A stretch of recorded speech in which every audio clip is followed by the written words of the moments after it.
जय हिंद दोस्तों। तो आज हम एस के झा सर की जो इलेक्ट्रीशियन की जो बुक आई है, ठीक है, उसमें आज हम chapter 1 occupation safety and health को पढ़ेंगे। इसमें जितने भी ऑब्जेक्टिव और 100% जो दिए गए हैं उन सभी को आज हम इस वीडियो में कवर करेंगे, ठीक है। तो चलिए ऑब्जेक्टिव क्वेश्चंस के पहले सवाल से जो है वीडियो को शुरू करते हैं, ठीक है।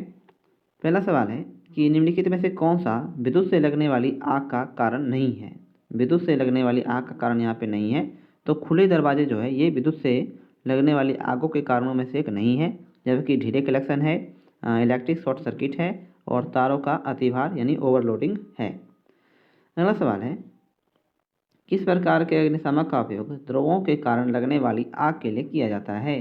किस प्रकार के अग्निशामक का उपयोग जो है द्रव्यों के कारण लगने वाली आग के लिए किया जाता है, तो ऑप्शन बी श्रेणी बी का, ठीक है, श्रेणी बी का। अगला सवाल है कि विद्युत उपकरण की अग्नि को किस श्रेणी में शामिल किया जाता है। विद्युत उपकरण की अग्नि को जो है किस श्रेणी में शामिल किया जाता है, तो ऑप्शन डी इलेक्ट्रिक में, ठीक है, इलेक्ट्रिक में। अगला सवाल है वर्ग बी की आग को नियंत्रित करने के लिए किस अग्निशामक यंत्र का उपयोग किया जाता है। वर्ग बी की आग को नियंत्रित करने के लिए किस अग्निशामक यंत्र का उपयोग किया जाता है, तो ऑप्शन ए CO2 का, ठीक है, CO2 का। अगला सवाल है कि डैश वायु के संपर्क में आने पर आग पकड़ लेता है, तो ऑप्शन सी सोडियम जो है वायु के संपर्क में आने पर आग पकड़ लेता है। सोडियम धातु का उपयोग जो है ये अपचायक के रूप में होता है। और अगला सवाल है कि सुरक्षा उद्देश्य के लिए विद्युतीय वायरिंग में प्रयुक्त MCB का पूर्ण रूप क्या है। आपने सुना होगा घरों में MCB लगाया जाता है, इसका फुल फॉर्म क्या होता है, तो option A miniature circuit breaker, miniature circuit breaker, ठीक है। अगला सवाल है अग्निशामक सिलेंडर में डैश भरी होती है। अग्निशामक सिलेंडरों में जो है डैश भरी होती है, तो ऑप्शन बी कार्बन डाइऑक्साइड जो है ये भरी होती है, ठीक है। और ये वीडियो जो है अगर दोस्तों आपको हेल्पफुल लग रही है तो ऐसी और वीडियोस के लिए आप हमारे यूट्यूब चैनल को सब्सक्राइब जरूर करें और इस वीडियो को जो है अपने दोस्तों में ज़्यादा से ज़्यादा शेयर करें, ठीक है। इस वीडियो पर हम आपसे बस 1000 व्यू का टारगेट रखते हैं, ठीक है। तो प्लीज़ वीडियो को जो है अपने दोस्तों में शेयर कर दें। अगला सवाल है कि निम्नलिखित में से किस में अच्छे विद्युतीय संपर्क को सुरक्षित करने के लिए अच्छी पकड़ होनी चाहिए, तो ऑप्शन ए अर्थ क्लैंप्स में, ठीक है, अर्थ क्लैंप्स में। अगला सवाल है कि निम्नलिखित में से किस से बचने के लिए क्लैंप्स व टी बोल्ट्स से वर्क को क्लैंप किया जाता है। निम्नलिखित में से किससे बचने के लिए क्लैंप्स व टी बोल्ट्स से वर्क को क्लैंप्स किया जाता है, तो ऑप्शन बी दुर्घटना से बचने के लिए, ठीक है, दुर्घटना से बचने के लिए। अगला सवाल है विद्युत के जूते डैश के बने होने चाहिए। विद्युत कार के जूते जो है वो डैश के बने होने चाहिए, तो ऑप्शन ए रबर के जो है ये उनके जूते बने होने चाहिए, ठीक है, रबर के। अगला सवाल है निम्न में से कौन सा सुरक्षा उपकरण PPE की श्रेणी में आते हैं। कौन से सुरक्षा उपकरण जो है ये PPE की श्रेणी में आते हैं, तो ऑप्शन डी ये सभी चश्मे आते हैं, सुरक्षा पेटी आती है और दस्ताने भी। अगला सवाल है कि लाल रंग का बॉर्डर तथा लाल रंग की क्रॉस पट्टी किस प्रकार की सुरक्षा से बनाई जाती है। लाल रंग का बॉर्डर और लाल रंग की क्रॉस पट्टी किस प्रकार के सुरक्षा में बनाई जाती है, तो ऑप्शन ए निषेधात्मक में, ठीक है, निषेधात्मक में। अगला सवाल है कि सुरक्षात्मक सुरक्षा संकेत का धरातल किस आकार का होता है। सूचनात्मक सुरक्षा संकेत का धरातल किस आकार का होता है, तो ऑप्शन डी वर्गाकार, ठीक है, वर्गाकार। अगला सवाल है कि भीगे हुए शरीर का प्रतिरोध डैश होता है। भीगे हुए शरीर का प्रतिरोध जो है ये डैश होता है, तो ऑप्शन सी कम होता है, ठीक है, कम होता है। गीली या फटी हुई त्वचा शरीर के प्रतिरोध को जो है 1000 ओम तक कर सकती है, ठीक है। और मानव शरीर का प्रतिरोध शुष्क दशा में लगभग 10⁻³ ओम होता है, ये भी आप याद रखिए। अगला सवाल है कि कृत्रिम श्वास क्रिया की सरलतम विधि है। कृत्रिम श्वास क्रिया की सरलतम विधि कौन सी है, तो ऑप्शन सी मुंह से मुंह में श्वास देना, ठीक है, मुंह में श्वास देना। अगला सवाल है कि विद्युत के झटके से पीड़ित व्यक्ति को पीठ पर छाले होने पर निम्न में से कौन सी कृत्रिम श्वास विधि अपनाई जाती है, तो ये अपनाई जाती है ऑप्शन बी शेफर विधि। विद्युत झटके से पीड़ित व्यक्ति के पीठ पर छाले होने पर निम्न में से कौन सी कृत्रिम श्वास विधि अपनाई जाती है, शेफर विधि। अगला सवाल है कि यदि किसी महिला कारीगर को मुंह से मुंह में श्वास देना हो तो उपयुक्त विधि क्या है, तो ऑप्शन ए रबर वाल्व का प्रयोग, ठीक है, रबर वाल्व का प्रयोग।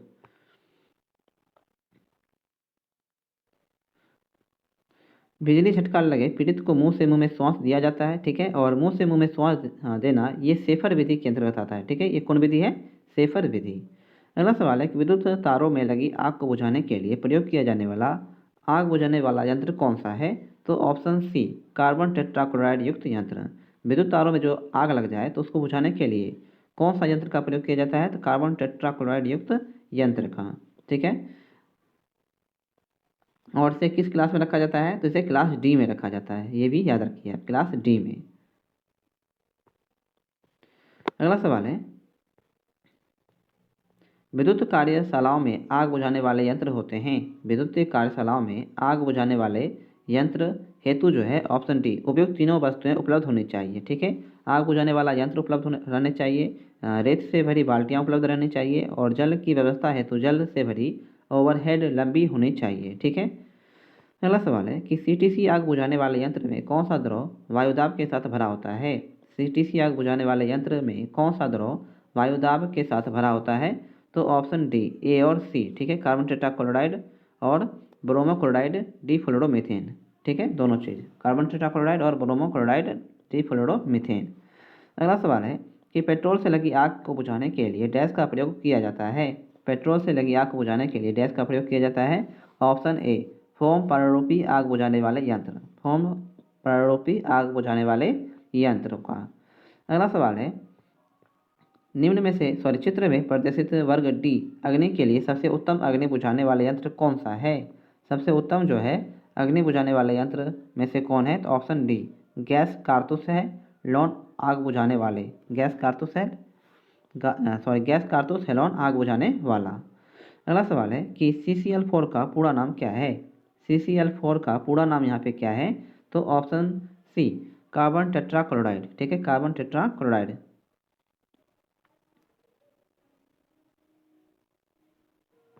अगला सवाल है कि 5S का तात्पर्य क्या है? 5S का तात्पर्य यहाँ पे क्या है? तो option B short set sign standardization and sustain, short set sign standardization and sustain, ठीक है। अगला सवाल है कि 5S सिस्टम का काम क्या है? 5S सिस्टम का काम क्या है? तो ऑप्शन बी उत्पादकता बढ़ाना, 5S सिस्टम का काम है उत्पादकता बढ़ाना। अगला सवाल है कि 5S अभिधारणा का मुख्य नाम क्या है? 5S अभिधारणा का मुख्य नाम जो है क्या है? तो ए और बी दोनों, ठीक है, देख लेते हैं। अनावश्यक वस्तुओं से बनी परेशानियों की संभावनाओं को कम करना और अनावश्यक वस्तुओं को हटाना, ठीक है, ये दोनों जो है 5S अभिधारणा का मुख्य नाम है। अगला सवाल है BIS का पूर्ण रूप क्या है? BIS का जो पूर्ण रूप है ये क्या है? Option A bureau of Indian standard, bureau of Indian standard. अगला सवाल है कि निम्नलिखित में से सिर की सुरक्षा से संबंधित सहायक साधन नहीं है? निम्नलिखित में से सिर की सुरक्षा से संबंधित सहायक साधन नहीं है, कौन सा? तो ऑप्शन डी फेस शील्ड जो है ये नहीं है, जबकि सुरक्षा हेलमेट है, हेयर नेट है और बम्प कैप है। अगला सवाल है कि फर्स्ट एड बॉक्स में घाव भरने की कौन सी ट्यूब रखी जाती है? फर्स्ट एड बॉक्स में घाव भरने की कौन सी ट्यूब रखी जाती है? ऑप्शन सी बिटाडीन, ठीक है, बिटाडीन। अगला सवाल है ISO का तात्पर्य क्या है? ISO का तात्पर्य यहाँ पे क्या है? तो ऑप्शन बी अंतर्राष्ट्रीय मानकीकरण संगठन, अंतर्राष्ट्रीय मानकीकरण संगठन, ठीक है। अगला सवाल है कि जब जख्मी व्यक्ति का मुंह नहीं खुल रहा हो तो जख्म की स्थिति में जख्मी को होश में लाने के लिए किस प्रकार की कृत्रिम विधि उपयुक्त होती है? तो ऑप्शन डी मुंह से नाक की कृत्रिम श्वसन विधि, ठीक है, मुंह से नाक की कृत्रिम श्वसन विधि। अगला सवाल है विद्युत संपर्क में आए व्यक्ति को छुड़ाने के लिए, विद्युत संपर्क में आए व्यक्ति को छुड़ाने के लिए जो है option A main switch off कर देना चाहिए, ठीक है, मेन स्विच ऑफ कर देना चाहिए। अगला सवाल है कि विद्युतीय उपकरण को विद्युतीय स्रोत से संयोजित करने से पूर्व निम्न में ही क्या सुनिश्चित करना आवश्यक है? तो ऑप्शन डी इनमें उपयुक्त सभी, उपयुक्त उपकरण जो है पूर्णतः ठीक है, उपकरण सप्लाई देने योग्य है और उपकरण का धात्विक भाग अर्थ है, ये तीनों बातें आपको यहाँ पे वो चेक करना जरूरी है। अगला सवाल है, सुरक्षा की दृष्टि से फ्यूज सदैव संयोजित करना चाहिए। सुरक्षा की दृष्टि से फ्यूज सदैव संयोजित करना चाहिए तो ऑप्शन सी, फेज तार में। ठीक है, फेज तार में। और किस क्रम में? तो इसे श्रेणी क्रम में संयोजित करना चाहिए। ठीक है, श्रेणी क्रम में। अगला सवाल है कि फ्यूज तार को बदलते समय सुरक्षा की दृष्टि से निम्न में से क्या करना अनिवार्य है? तो option A, main switch off करना। ठीक है, मेन स्विच ऑफ करना। अगला सवाल है कि कार्यशाला में विद्युत शक्ति की विफलता सामान्यतः किसके कारण होती है? कार्यशाला में विद्युत शक्ति की विफलता सामान्यतः किसके कारण होती है? तो ऑप्शन सी, आपातकालीन स्थिति में। ठीक है, आपातकालीन स्थिति में। अगला सवाल है कि चित्र में किस प्रकार की सुरक्षा संकेत दर्शाया गया है? चित्र में किस प्रकार की सुरक्षा संकेत जो है दर्शाया गया है? तो ऑप्शन ए, निषेधात्मक संकेत है। ठीक है, निषेधात्मक संकेत यानी कि ये चीज़ नहीं करना है, नॉट लाइट। अगला सवाल है कि निम्नलिखित में से सूचनात्मक सुरक्षा संकेत कौन सा है? निम्नलिखित में से सूचनात्मक सुरक्षा संकेत यहाँ पे कौन सा है? तो ऑप्शन बी। ठीक है, ये सूचनात्मक सुरक्षा संकेत है। अगला सवाल है कि चेतावनी संकेत चित्र में दर्शाए गए हैं, कौन सा प्रतीक जो है खतरे की आशंका को प्रदर्शित करता है? खतरे की आशंका को जो है यहाँ पे कौन प्रदर्शित करता है? तो ऑप्शन ए। ठीक है, ये जो है खतरे को प्रदर्शित करता है। ठीक है, आपको चिन्ह भी याद रखना है दोस्तों, किसका क्या चिन्ह होता है। ठीक है, कौन सा सुरक्षा चिन्ह कौन सा सुरक्षा चिन्ह दर्शाता है कि अमुज चीज को आवश्यक क्रिया किया जाना चाहिए? कौन सा सुरक्षा चिन्ह दर्शाता है कि अमुज चीज को अवश्य किया जाना चाहिए? तो ऑप्शन बी, अनिवार्य चिन्ह। ठीक है, अनिवार्य चिन्ह। अगला सवाल है कि जहर के खतरे के लिए कौन सा चिन्ह प्रयोग किया जाता है? जहर के खतरे के लिए निम्नलिखित में से कौन सा चिन्ह प्रयोग किया जाता है? तो ये है ऑप्शन बी। ठीक है, ये चिन्ह जो है आपको जहर के खतरे के लिए प्रयोग किया जाता है। अगला सवाल है कि तैलीय सतह की सफाई हेतु क्या प्रयुक्त करना चाहिए? तैलीय सतह की सफाई हेतु क्या प्रयुक्त करना चाहिए?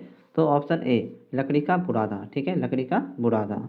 अगला सवाल है कि पीड़ित के अधिक खून बहने की स्थिति में क्या जरूरी कदम उठाना चाहिए? पीड़ित के अधिक खून बहने की स्थिति में क्या जरूरी कदम उठाना चाहिए? तो ऑप्शन ए, घाव को दबाना चाहिए। ठीक है, घाव को दबाना चाहिए। अगला सवाल है, प्राथमिक उपचार बॉक्स में घाव भरने की कौन सी ट्यूब रखी जाती है? प्राथमिक उपचार बॉक्स में घाव भरने की कौन सी ट्यूब रखी जाती है? Option B, Betadine. ठीक है, बिटाडीन। अगला सवाल है कि विद्युत सप्लाई के तार से चिपके व्यक्ति को दूर करते हैं। विद्युत सप्लाई के तार से चिपके व्यक्ति को दूर करते हैं। ऑप्शन ए, रबर के दस्ताने या सूखी लकड़ी से। रबर के दस्ताने या फिर सूखी लकड़ी से। अगला सवाल है कि सूची 1 और सूची 2 को आपको यहाँ पे मिलान करना है। ठीक है, इसका आंसर होगा ऑप्शन नंबर बी, मिलाते हैं। सिर की सुरक्षा के लिए जो है ये हेयरनेट पहनना चाहिए। श्रवण की सुरक्षा के लिए मफ पहनना चाहिए। पैरों की सुरक्षा के लिए जो है ये एंकीलेट्स पहनना चाहिए। और श्वसन की सुरक्षा के लिए जो है गैस रेसिपिरेटर लगाना चाहिए। ठीक है, ऑप्शन नंबर बी होगा इसका सही आंसर।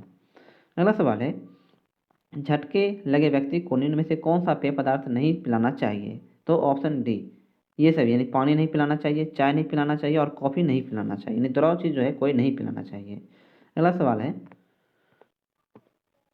निम्न में से किस विधि में पीड़ित को पीठ के बल लिटाकर उसकी पीठ के नीचे तकिया लगाते हैं? तो ऑप्शन ए। ठीक है, सिल्वेस्टर विधि में। अगला सवाल है, कृत्रिम श्वसन की शेफर विधि को 1 मिनट में लगभग कितनी बार दोहराना चाहिए? कृत्रिम श्वसन की शेफर विधि को 1 मिनट में लगभग कितनी बार दोहराना चाहिए? तो ऑप्शन डी, 12 से 15 बार। ठीक है, 12 से 15 बार। अगला सवाल है कि सूची 1 और सूची 2 को यहाँ पे मिलान कीजिए। ठीक है,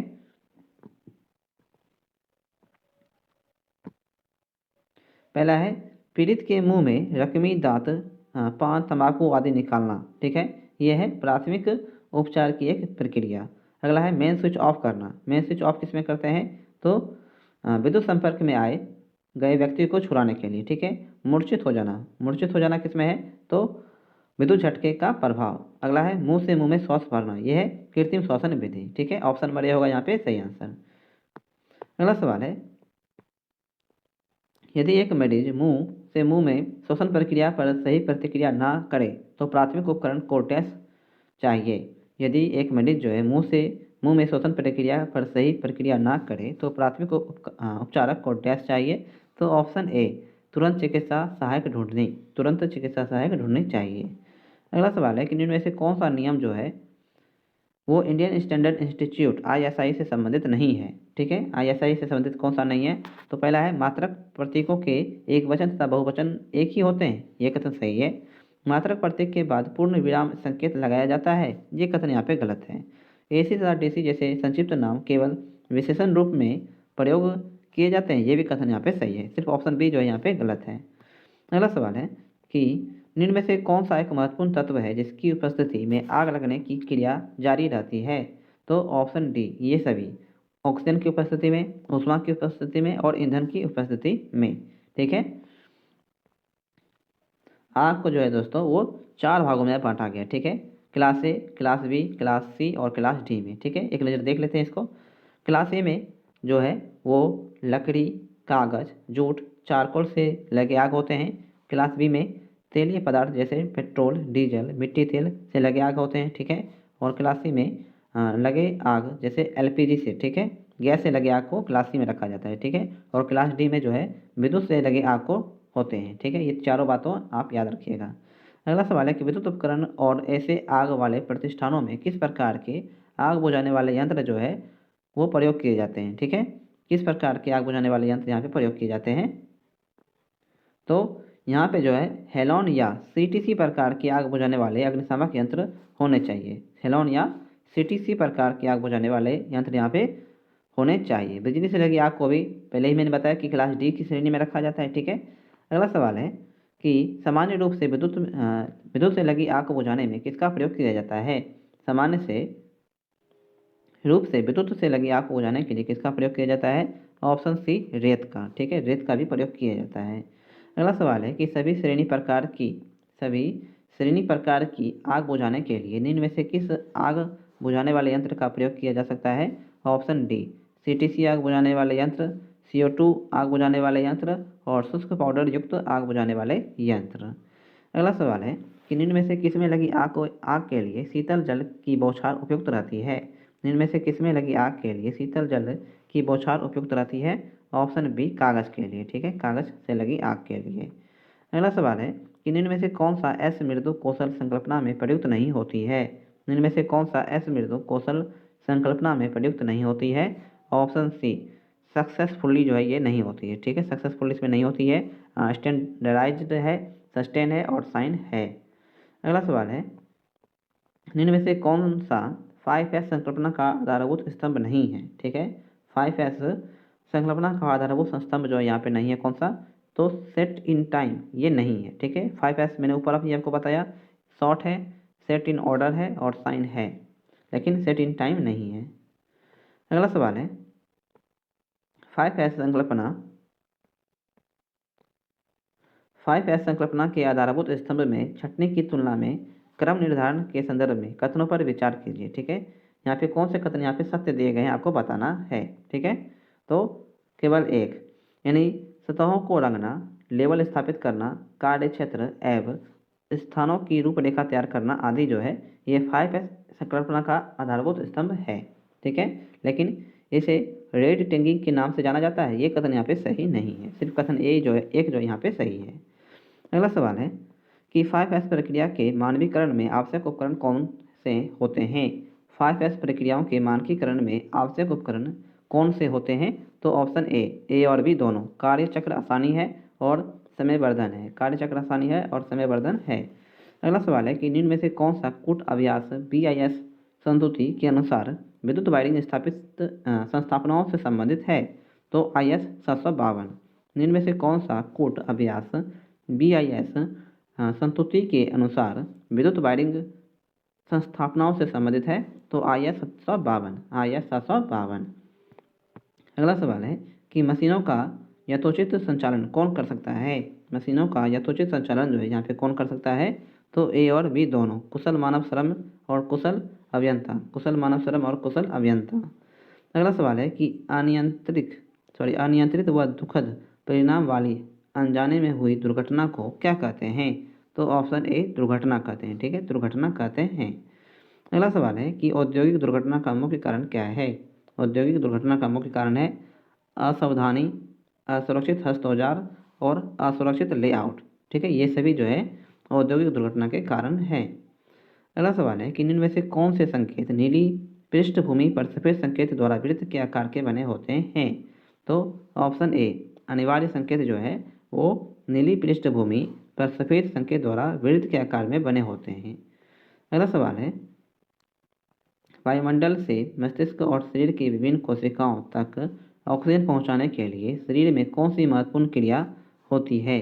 तो ए और बी दोनों, श्वसन क्रिया होती है और रक्त परिसंचरण क्रिया होती है। श्वसन क्रिया और रक्त परिसंचरण क्रिया। अगला सवाल है कि कृत्रिम श्वास देने के लिए सर्वप्रथम डैश को साफ करना चाहिए। कृत्रिम श्वास देने के लिए सर्वप्रथम डैश को साफ करना चाहिए। तो ऑप्शन डी श्वास नली को जो है यहाँ पे साफ करना चाहिए। ठीक है, श्वास नली को। अगला सवाल है चिकित्सक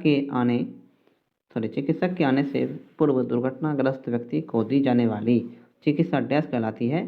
तो ऑप्शन डी प्राथमिक चिकित्सा। ठीक है, प्राथमिक चिकित्सा। अगला सवाल है शौक लगने पर क्या करना चाहिए? किसी व्यक्ति को यदि शौक लग जाए तो उसे क्या करना चाहिए? तो ऑप्शन बी व्यक्ति को खुली जगह में लेटाएं। ठीक है, व्यक्ति को खुली जगह में लेटाएं। अगला सवाल है फ्यूज बदलते समय क्या सावधानी लेनी चाहिए? फ्यूज बदलते समय क्या सावधानी लेनी चाहिए? तो option A main switch off करें। ठीक है, मेन स्विच ऑफ करें। अगला सवाल है कि स्विच कौन सी तार पर लगाया जाता है? स्विच जो है कौन सी तार पर लगाया जाता है? ऑप्शन ए फेज वायर पर। ठीक है, फेज वायर पर। अगला सवाल है कि बैटरी चार्जिंग रूम कैसा होना चाहिए? बैटरी चार्जिंग रूम जो है कैसा होना चाहिए? तो ऑप्शन सी हवादार होना चाहिए। ठीक है, हवादार। अगला सवाल है कि यदि तेल, पेट्रोल या बिजली की आग लगी हो तो आग बुझाने के लिए निम्न यंत्र प्रयोग में लेंगे। यदि तेल, पेट्रोल या बिजली की आग लगी हो तो आग बुझाने के लिए निम्न यंत्र प्रयोग में लेंगे। तो ऑप्शन सी CTC। ठीक है, CTC यानी कार्बन टेट्रा क्लोराइड। अगला सवाल है निम्नलिखित में से सुरक्षा का कौन सा प्रकार व्यावसायिक सुरक्षा नहीं है? कौन सा सुरक्षा का प्रयोग जो है व्यावसायिक सुरक्षा नहीं है? तो ऑप्शन डी सड़क सुरक्षा जो है ये व्यावसायिक सुरक्षा नहीं है। शील्ड सुरक्षा है, मशीन सुरक्षा है और कार्य सुरक्षा है। अगला सवाल है कि वाटर टैंक परीक्षण डैश का प्रयोग किया जाता है? तो ऑप्शन डी सतह की सफाई की जांच की हेतु। सतह की सफाई की जांच की हेतु।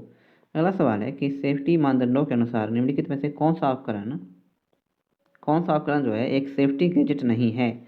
तो ऑप्शन बी स्क्रू ड्राइवर जो है ये एक सेफ्टी उपकरण नहीं है। वेल्डिंग गैगल्स है, सेफ्टी शूज है और इंसुलेटेड हैंड ग्लव्स हैं। अगला सवाल है कि HRC फ्यूज के द्वारा सर्वश्रेष्ठ संरक्षण प्रदान किया जाता है।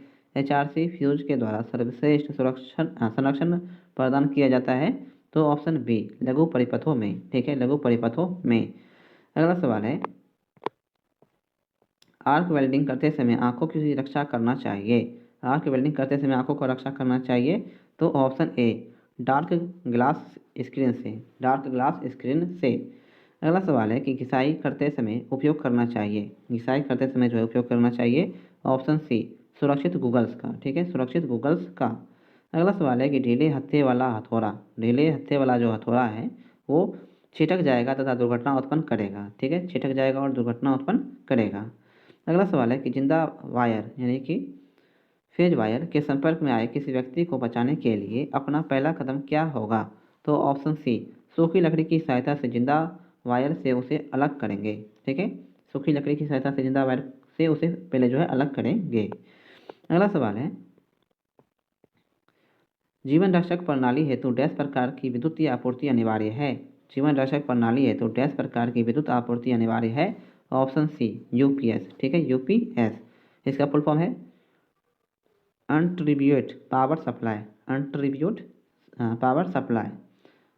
अगला सवाल है कि आग बुझाने में जो है स्टार्विक शब्द का क्या अर्थ है? तो ऑप्शन सी जल का उपयोग कर तापमान को कम करना। जल का उपयोग करके तापमान को कम करना जो ये स्टार्विक शब्द का अर्थ है। अगला सवाल है बिजली के काम के दौरान जो निम्न में से एक बिजली के झटके से बचाता है वह है? तो ड्राई बोर्ड। बिजली के काम के दौरान जो निम्न में से एक बिजली के झटके से बचाता है वह है ड्राई बोर्ड। अगला सवाल है संपूर्ण जानकारी के अभाव में किसी मशीन का परिणाम क्या हो सकता है? संपूर्ण जानकारी के अभाव में किसी मशीन का परिणाम क्या हो सकता है? ऑप्शन बी दुर्घटना हो सकता है। ठीक है, दुर्घटना।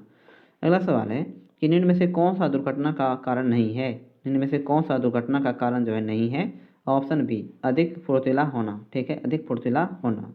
अगला सवाल है कि विद्युत में तार के संपर्क होने पर एक व्यक्ति में झटका लगता है।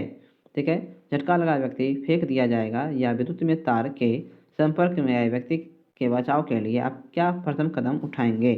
तो ऑप्शन सी, उसे विद्युत में तार से पृथक्कृत करेंगे। ठीक है, उसे विद्युत में तार से पृथक्कृत करेंगे। अगला सवाल है, यदि हमें किसी फ्यूज लैंप अथवा खराब पंखे को हटाना है तो इस स्थिति है तो सबसे उपयुक्त कदम क्या है। यदि हमें किसी फ्यूज लैंप अथवा खराब पंखे को हटाना है तो इस स्थिति है तो सबसे उपयुक्त कदम क्या होगा। तो ऑप्शन डी, ठीक है, मुख्य आपूर्ति को बंद करना। ठीक है, मुख्य आपूर्ति को वो जो है सबसे पहले हम बंद करेंगे। अगला सवाल है कि कार्यशाला में असुरक्षित पहनावे के अंतर्गत क्या आता है। कार्यशाला में असुरक्षित पहनावे के अंतर्गत क्या आता है। ऑप्शन डी, टाई, ढीला कपड़े और मफलर। ठीक है, ढीला कपड़े और मफलर। अगला सवाल है कि दुर्घटना टालने का सर्वोच्च उपाय क्या है। दुर्घटना टालने का सर्वोच्च उपाय जो है क्या है। तो ऑप्शन बी, जॉब, मशीन और कार्य क्षेत्र से संबंधित सावधानियों का पालन करना। ठीक है। अगला सवाल है कि निम्नलिखित सुरक्षा चिन्हों के उपकरणों में कौन सा अनिवार्य चिन्ह का उदाहरण है। तो ऑप्शन ए, हेड प्रोटेक्शन पहनना, हेड प्रोटेक्शन पहनना। अगला सवाल है कि डैश संकेतों के द्वारा कार्यशालाओं में अपनाए जाने वाले सुरक्षा साधनों के प्रति आग्रह किया जाता है। तो ये किया जाता है सकारात्मक संकेतों के द्वारा। सकारात्मक संकेतों के द्वारा जो है कार्यशालाओं में अपनाए जाने वाले सुरक्षा साधनों के प्रति आग्रह किया जाता है। अगला सवाल है कि सूचनात्मक संकेत के संबंध में निम्न में से कौन से कथन यहाँ पे सत्य है। तो ऑप्शन सी, इसकी पृष्ठभूमि जो है हरित होती है, ये कथन यहाँ पे सही है। अगला सवाल है कि निम्न चिन्हों का उचित मिलान कीजिए। ठीक है, निम्न चिन्हों का यहाँ पे आपको मिलान करना है।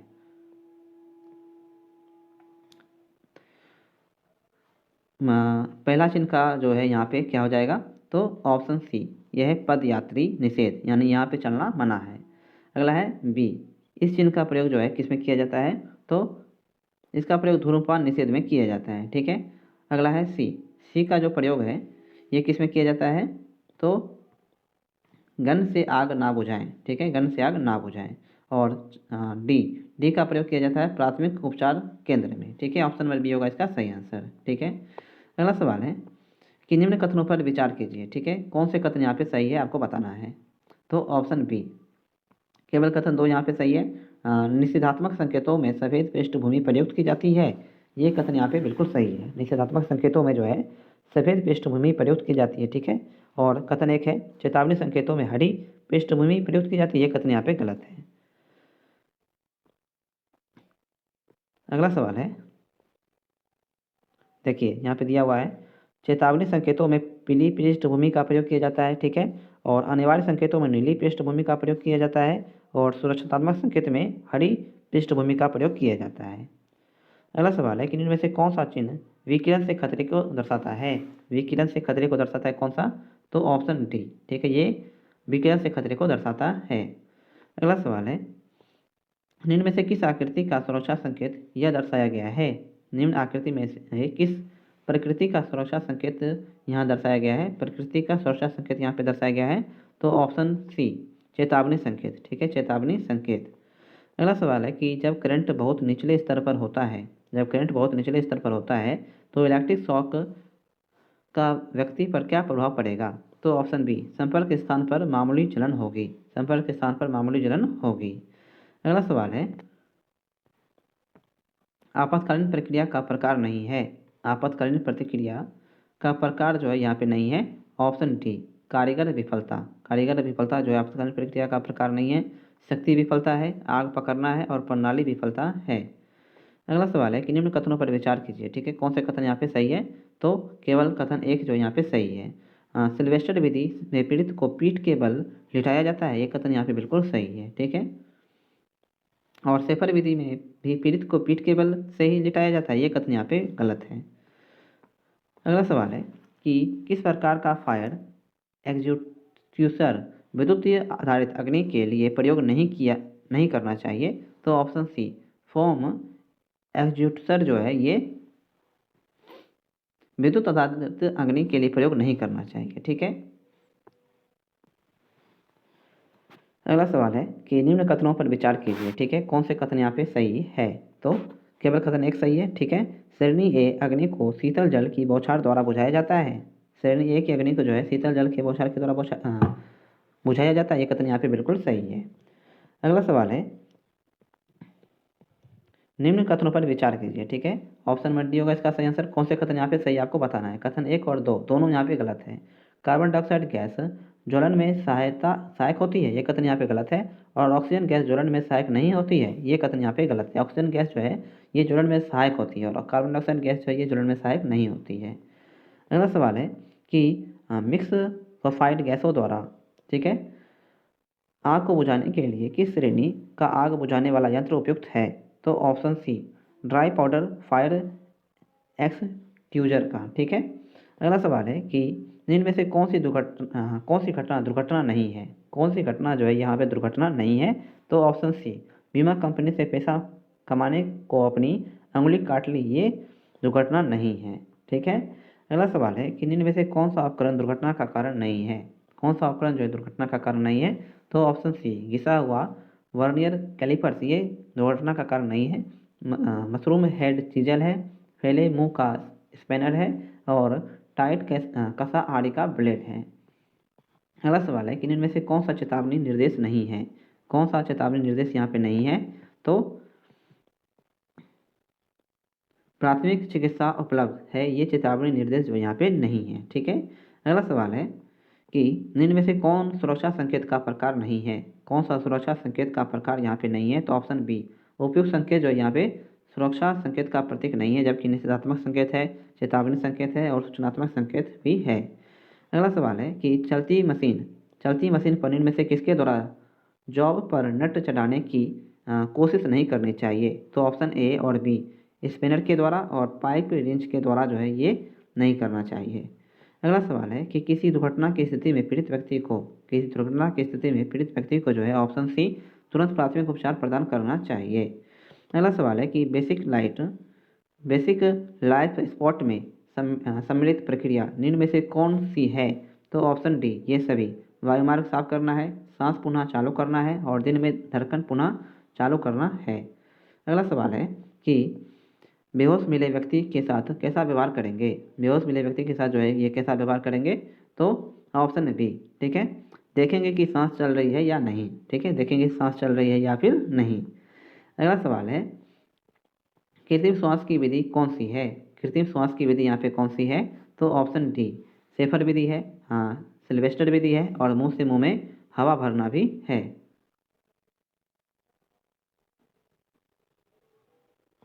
अगला सवाल है कि फर्स्ट एड बॉक्स को उचित प्रकार से सुसज्जित एवं डैश रखना चाहिए। तो ऑप्शन सी आसानी से अभिगम स्थान पर। अगला सवाल है कि अवधारणा का मुख्य उद्देश्य क्या है? तो ऑप्शन ए अपव्यय को कम करते हुए उत्पादकता को बढ़ाना। अगला सवाल है कि फॉर्म टाइप यंत्र का प्रयोग किया जाता है। फॉर्म टाइप यंत्र का जो है ये प्रयोग किया जाता है ऑप्शन बी पेट्रोल से लगी आग पर। ठीक है। अगला सवाल है झटके लगे व्यक्ति को क्या नहीं करना चाहिए? झटके लगे व्यक्ति को जो है क्या नहीं करना चाहिए? तो ऑप्शन डी उपयुक्त में से कोई नहीं। पानी नहीं पीना चाहिए, दूध नहीं पीना चाहिए और चाय नहीं पीनी चाहिए। अगला सवाल है कि मानव शरीर पर बिजली के झटके का क्या प्रभाव निम्नलिखित पर निर्भर करता है? मानव शरीर पर बिजली के झटके का प्रभाव निम्नलिखित पर निर्भर करता है। ऑप्शन ए लाइन वोल्टेज पर। ठीक है, लाइन वोल्टेज पर जो है ये निर्भर करता है। विद्युत उपकरण में स्पार्किंग का कारण हो सकता है। ऑप्शन ए ढीला कनेक्शन। ठीक है, ढीला कनेक्शन। अगला सवाल है कि वर्कशॉप में भारी सामान उठाते समय अधिकतम भार शरीर के किस अंग पर होना चाहिए? तो ऑप्शन बी पैरों पर होना चाहिए। ठीक है, पैरों पर। अगला सवाल है विद्युत धारा से लगी आग को बुझाने के लिए जल का प्रयोग नहीं किया जा सकता क्योंकि? विद्युत धारा से लगी आग को बुझाने के लिए जल का प्रयोग नहीं किया जा सकता क्योंकि ऑप्शन ए उसमें इलेक्ट्रीशियन हो सकता है। अगला सवाल है कि फ्यूज संरक्षण का प्रयोग डैश तक के धारा मूल्यांकन के लिए होता है। फ्यूज संरक्षण का प्रयोग डैश तक के धारा मूल्यांकन के लिए होता है। ऑप्शन डी 100 एम्पियर के। ठीक है, 100 एम्पियर के। अगला सवाल है कि दुर्घटना को टालने का सबसे सही तरीका कौन सा है। दुर्घटना को टालने का सबसे सही तरीका कौन सा है। ऑप्शन सी कार्य मशीन तथा कार्यस्थल से संबंधित सुरक्षात्मक नियम की जांच करना। कार्य मशीन तथा कार्यस्थल से संबंधित सुरक्षात्मक नियम का जांच करना। अगला सवाल है कि छाती या पेट में जख्म जलने से पुनः होश में लाने के लिए कृत्रिम श्वसन की विधि का नाम बताइए। छाती या पेट में जख्म जलने से पुनः होश में लाने के लिए कृत्रिम श्वसन की विधि का नाम बताइए। तो ऑप्शन सी मुंह से मुंह की विधि। मुंह से मुंह की विधि। अगला सवाल है हाथ से हाथ विद्युत धारा के प्रभाव को डैश कहते हैं। तो ऑप्शन बी टच पोटेंशियल। ठीक है, टच पोटेंशियल कहते हैं। अगला सवाल है कि धातु से सुरक्षा के लिए किस व्यक्तिगत सुरक्षा उपकरण का उपयोग किया जाता है। धातु से सुरक्षा के लिए किस व्यक्तिगत सुरक्षा उपकरण का प्रयोग किया जाता है। ऑप्शन डी नाक कवच का। ठीक है, नाक कवच का। अगला सवाल है कि उपयुक्त विधि कौन सी है। उपयुक्त विधि है तो ऑप्शन है रबर वाल्व का प्रयोग। रबर वाल्व का प्रयोग। अगला सवाल है कि त्वचा सहित मनुष्य का आंतरिक प्रतिरोध लगभग डैश की सीमा में होती है। त्वचा सहित मनुष्य का आंतरिक प्रतिरोध लगभग डैश की सीमा में होती है। ऑप्शन बी 500 से 3000 ओम के बीच। 500 से 3000 ओम के बीच। ठीक है, अब हम दोस्तों इसमें जो 1 लाइनर प्रश्न दिए गए हैं अब हम उन्हें देखेंगे। ठीक है,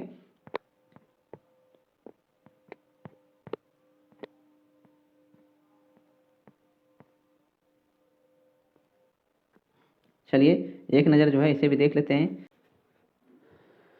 पहला सवाल है कि पीपीई का फुल फॉर्म यहाँ पे क्या है। Personal protective equipment.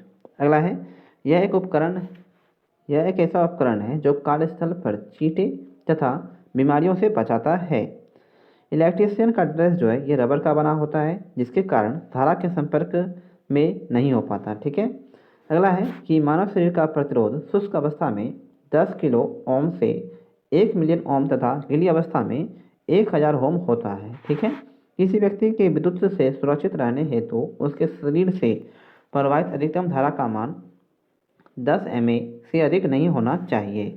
1 MA से कम धारा अगर शरीर से फ्लक्स भी कर जाए तो पता भी नहीं चलता है। ठीक है।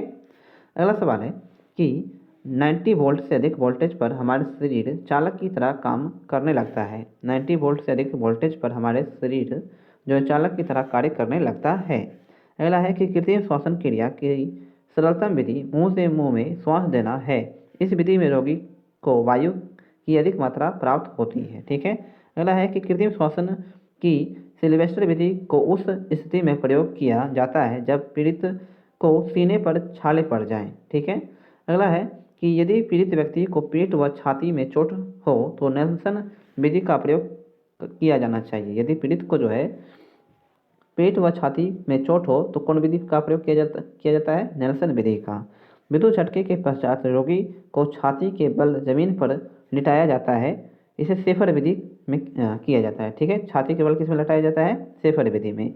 घाव को भरने के लिए प्राथमिक उपकरण के डिब्बे में बिटाडिन की ट्यूब होनी चाहिए। ठीक है, ये सही है। CTC अग्निशामक यंत्र पीतल का बना होता है। CT अग्निशामक यंत्र जो है ये पीतल का बना होता है। अगला है कि सोडा एसिड फायर एक्सटिंग्विशर की पहचान का प्रतीक चिन्ह पीले रंग से हाथ का चिन्ह होता है। ठीक है। अगला है कि फोम टाइप फायर एक्सटिंग्विशर का प्रतीक चिन्ह भूरे रंग के हाथ का चिन्ह होता है। ठीक है। अगला है एक गिलास के आग बुझाने के लिए carbon tetrachloride form fire extinguisher तथा सोडा एसिड फायर एक्सटिंग्विशर का उपयोग करते हैं। ठीक है। अगला है कि बी क्लास की आग को फोम फायर एक्सटिंग्विशर से बुझाते हैं। अगला है कि सी क्लास की आग को बुझाने के लिए dry power type fire extinguishers का उपयोग करते हैं। ठीक है। अगला है कि डी क्लास के लिए dry powder extinguisher CO2 type extinguisher तथा एलन एक्सटिंग्विशर का उपयोग करते हैं। ठीक है। अगला है कि क्लास और आग की प्रकृति। ठीक है, कौन सा क्लास में कौन सी आग की प्रकृति होती है। तो क्लास ए में लकड़ी, कागज, कपड़ी, ठोस पदार्थ। और क्लास बी में तेल संबंधी आग जैसे ग्रीस, गैसोलीन और तेल और द्रव्य पदार्थ से लगी आग को। और क्लास सी में है गैस, द्रव्य गैस। और क्लास डी में है धातु और विद्युतीय उपकरण। ठीक है। अगला है कि आग बुझाने में स्टाविक का अर्थ होता है। आग बुझाने में स्टाविक का अर्थ होता है तो जल का प्रयोग कर तापमान को कम करना, जल का प्रयोग करके तापमान को कम करना। विद्युत झटका लगे व्यक्ति को चाय, कॉफ़ी, कोल्ड ड्रिंक, पानी तुरंत नहीं देना चाहिए। नाक से खून आने पर सिर पर ठंडा पानी डालना चाहिए। आदेशात्मक चिन्ह का आकार गोल, रंग नीला तथा चिन्ह सफ़ेद रंग का होता है। आदेशात्मक चिन्ह का आकार जो है गोल, रंग नीला और चिन्ह सफ़ेद रंग का होता है। अगला सवाल है कि चेतावनी के चिन्ह का आकार त्रिभुजाकार होता है तथा बॉर्डर का रंग व संकेत चिन्ह काले रंग के होते हैं। ठीक है। सूचना चिन्ह का आकार वर्गाकार होता है व बैकग्राउंड हरे रंग की तथा चिन्ह सफ़ेद रंग का होता है। ठीक है। बिजली के उपकरण, मशीन आदि सभी BIS ISI प्रमाणित होने चाहिए। ठीक है। अगला है कि BIS का फुल फॉर्म यहाँ पे क्या है, bureau of Indian standards, bureau of Indian standards. और ISO का फुल फॉर्म है इंटरनेशनल स्टैंडर्ड ऑर्गेनाइजेशन। ठीक है। सॉफ्ट स्किल्स में 5S सिद्धांत पर कार्य करता है। ठीक है। प्राथमिक उपचार में ABC का प्रयोग होता है जहाँ A बराबर एयरवे, B बराबर ब्रीथिंग और C बराबर सर्कुलेशन। ठीक है। अगला है कि पास शब्द का उपयोग अग्निशामक से जुड़ा है तो P for pull, A for aim, S for squeeze और दूसरा S फॉर स्वीप। ठीक है। वर्कशॉप में भारी सामान उठाने के समय अधिक भार जो है शरीर के पैर वाले हिस्से पर होना चाहिए। ठीक है। अगला है कि घायल व्यक्ति के अधिक खून बहने की दिशा में घाव को दबाना चाहिए ताकि खून का बहाव जो है ये कम हो।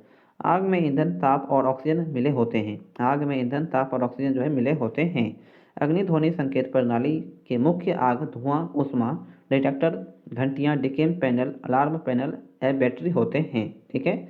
अगला है कि सड़क सुरक्षा व्यावसायिक सुरक्षा की श्रेणी में नहीं आता है। सड़क सुरक्षा जो है ये व्यावसायिक श्रेणी में नहीं आता है। कपास, लकड़ी, कागज या अन्य कपड़े के कारण लगने वाले आग को बुझाने के लिए जो है शीतल जल का बौछार अथवा बहुउद्देशीय शुष्क रसायन उपयुक्त होता है। ऊष्मा संबंधी बीमारी अनुभव करने वाले व्यक्ति को ठंडे गीले कपड़े पहनने चाहिए। ठीक है। अगला है कि फ्रीजिंग धारा जो है वो धारा के मान में होने वाली यह वृद्धि है जिसकी वजह से विद्युत झटके के संपर्क में आने वाले किसी व्यक्ति की मांसपेशियों को संकुचन उत्पन्न होता है और उसे धारा स्रोत से अलग होने से रोकता है। अगला है कि फ्रीजिंग धारा का सीमा लगभग 10 mA से 40 mA के बीच होता है। ठीक है। 10 mA से 40 mA के बीच होता है। अगर कोई व्यक्ति बेहोश हो जाता है तो पहली कार्यवाही होना चाहिए कि व्यक्ति की सांस जांच करें। ARC यानी आर्क वेल्डिंग करते समय काला चश्मा आवरण का इस्तेमाल करना चाहिए क्योंकि वेल्डिंग के वक्त कुछ अल्ट्रा वायलेट किरणें निकलती है। ठीक है। अगला है कि हेलोंस अग्निशामक में ब्रोमो क्लोरो डाइफ्लोरोमीथेन भरी जाती है। इस अग्निशामक को यूनिवर्सल अग्निशामक भी कहा जाता है क्योंकि यह प्रायः सभी प्रकार की आग को बुझाने के लिए उपयुक्त होता है।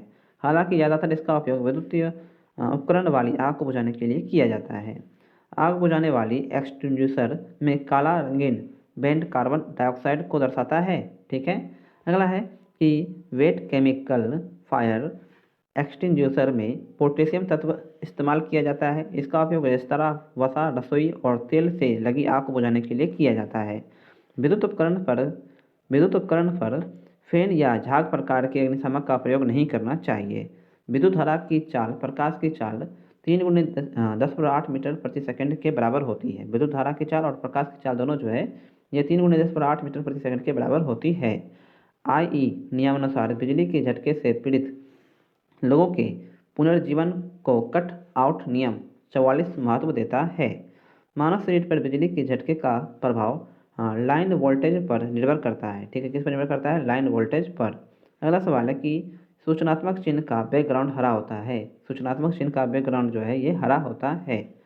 CO2 अग्निशामक BFD दोनों क्लास के अग्नि को बुझाने के लिए काम आता है। CO2 अग्निशामक BFD दोनों क्लास के अग्नि को बुझाने में काम आता है। अगला है एक गिलास की आग को बुझाने के लिए सोडा एसिड फायर एक्सटिंग्विशर व कार्बन टेट्राक्लोराइड और फोम फायर एक्सटिंग्विशर का प्रयोग करना चाहिए। बी क्लास की आग को बुझाने के लिए फोम फायर एक्सटिंग्विशर का प्रयोग किया जाना चाहिए। गैस से लगी आग को बुझाने के लिए क्लास सी आग कहते हैं। गैस से लगी आग को क्लास सी की आग कहते हैं। अगला है ISO का पूरा नाम इंटरनेशनल स्टैंडर्ड ऑर्गेनाइजेशन होता है। ठीक है। सेफर विधि में विद्युत झटके के पश्चात रोगी को छाती के बल जमीन पर लिटाया जाता है और यदि किसी पीड़ित व्यक्ति को छाती व पेट में चोट हो तो नेल्सन विधि का प्रयोग किया जाता है और पैरों की सुरक्षा के लिए लेदर या सूप पहनते हैं। अगला है कि यदि तेल पेट्रोल या विद्युतीय दोष की वजह से लगी आग हो तो प्रयोग किए जाने वाले अग्निशामक CTC होना चाहिए। अगला है CO2 अग्निशामक क्लास डी प्रकार की आग बुझाने के लिए काम आता है। मानव शरीर पर बिजली के झटके और लाइन वोल्टेज पर निर्भर करता है। ठीक है। अगला है कि इलेक्ट्रिक फायर के मामले में सूखा बालू का प्रयोग आग बुझाने के लिए किया जाना चाहिए। CCl4 का पूरा नाम कार्बन टेट्राक्लोराइड है। इसे अग्निशामक के रूप में प्रयोग किया जाता है। आदेशात्मक चिन्ह का आकार गोल रंग नीला तथा चिन्ह सफ़ेद रंग का होता है। ठीक है। अगला है कि चेतावनी चिन्ह का प्रयोग जो है त्रिभुजाकार होता है तथा बॉर्डर का रंग व संकेत चिन्ह काले रंग के होते हैं। सूचना का चिन्ह का आकार वर्गाकार होता है व बैकग्राउंड हरे रंग की तथा चिन्ह सफ़ेद रंग का होता है। ग्राइडिंग करते समय आंखों की सुरक्षा ऐनक का प्रयोग करना चाहिए। ठीक है। चिपिंग करते समय कर्टेज एज पर ध्यान रखना चाहिए। ठीक है। अगला है कि बिजली के तार पर ओवरलोड व मूविंग पार्टों में लुब्रिकेशन न होना ही आग लगने का मुख्य कारण होता है। मानव शरीर से गुजरने वाली धारा का परिणाम 1 mA से कम तब आघात की अनुभूति नहीं होती है। ज्वलित विद्युत तारा के लिए कार्बन टेट्राक्लोराइड अग्निशामक के उचित एजेंट हैं। ठीक है। अगला है कि किसी तेलीय फर्श के सॉडस्ट या रेत डालकर साफ करना चाहिए। नाक से खून आने पर सिर पर ठंड पानी डालना चाहिए। घायल व्यक्ति के अधिक खून बहने की दिशा में घाव को दबाना चाहिए ताकि खून का बहाव कम हो। ग्राइडिंग करते समय हमेशा व्हील की साइड में खड़े हों। ठीक है। ग्राइडिंग करते समय जो है ये हमेशा व्हील की साइड में खड़े हों। अगला है कि विद्युत झटका लगे व्यक्ति को चाय कॉफ़ी कोल्ड ड्रिंक पानी तुरंत नहीं पिलाना चाहिए और कृत्रिम श्वसन की सिल्वेस्टर विधि को उस स्थिति में प्रयोग किया जाता है जब पीड़ित के सीने पर छाले पड़ जाएं। ठीक है। तो हमने इस वीडियो में देखा दोस्तों कि chapter 1 occupational safety and health में जितने भी वन लाइनर और ऑब्जेक्टिव के प्रश्न दिए गए थे उसे हमने जो है इस वीडियो में कवर किया। ठीक है। और अगले दिन हम जो है वो नेक्स्ट चैप्टर को देखेंगे। ठीक है। तो अगर ये वीडियो आपको हेल्पफुल लगी हो तो ऐसी और वीडियोस के लिए आप हमारे यूट्यूब चैनल को सब्सक्राइब जरूर करें और इस वीडियो को अपने दोस्तों में ज़्यादा से ज़्यादा शेयर भी करें। ठीक है। आपको इसकी PDF फाइल जो है वो हमारे टेलीग्राम चैनल पर उपलब्ध करवा दी जाएगी। तो मिलते हैं अगले वीडियो में, तब तक के लिए जय हिंद जय भारत।